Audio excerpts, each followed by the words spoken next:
I said, well, you know what? Since the agenda is the vaccine, well, let's look at what the vaccine's doing in the microbiome. And that's at the same time as they started rolling these vaccines, I started enrolling doctors that basically were getting vaccinated. And I'm like, can I get your stools before and after you get vaccinated? And sure enough, people would come to me and they're like, hey, I heard you're testing the microbiome. I want to have my baseline because just in case I change, I want to know what microbes I had before. So the first 4 patients I started noticing a month later, the bifidobacteria, this important microbe, is dropping in patients post-vaccination. So then I started asking myself, wait a minute, what's going on here? I mean, is it creating a bifidophage? You know, because this is precision medicine. This is forensics of the gut, right? You've got your microbiome this way before and you've got it after, and it's the same patient, and only a certain group of microbes are getting killed. You got to pay attention. So then, 10, 20, 30, 34 patients later, we're seeing this, killing of the bifidobacteria.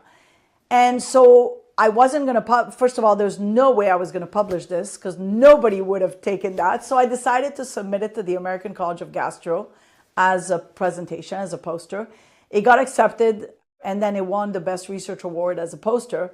So all my colleagues called me and said, hey, I saw your data. That's incredible. How do you think this is happening? The vaccine's supposed to be, improving your immunity.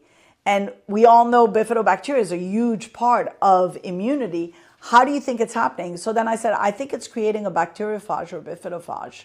And what we noticed is in 4 patients that we followed, which were amazing shape, we followed them for 90 days. And then next thing you know, their bifidobacteria dropped to 0, from 1 million to 0.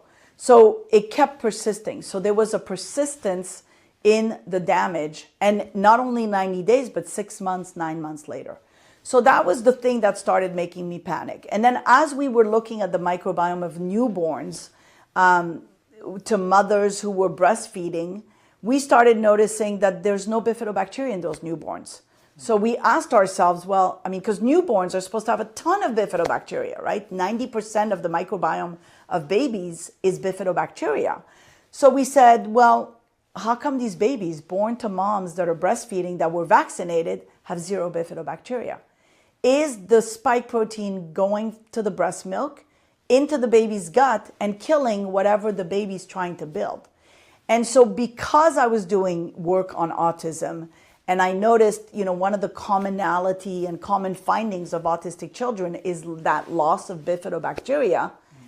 I said to myself, maybe that's how it happens, right? Maybe you're killing off your bifidobacteria, and then 2 years down the road, your kid stops talking. Understanding what the microbiome looks like in Alzheimer's, in old people, in overweight patients, in Parkinson's, and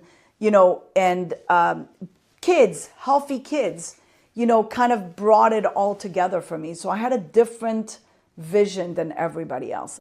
I knew that, hey, they can't prove me wrong. And if they are going to prove me wrong, well, let's see why. But definitely this needs to be looked at because the microbiome has such an importance in neurological problems, in cancer, so in Crohn's, in Lyme. So bifidobacteria has a big role in disease, in my opinion, and so we have to pay attention to what's killing it.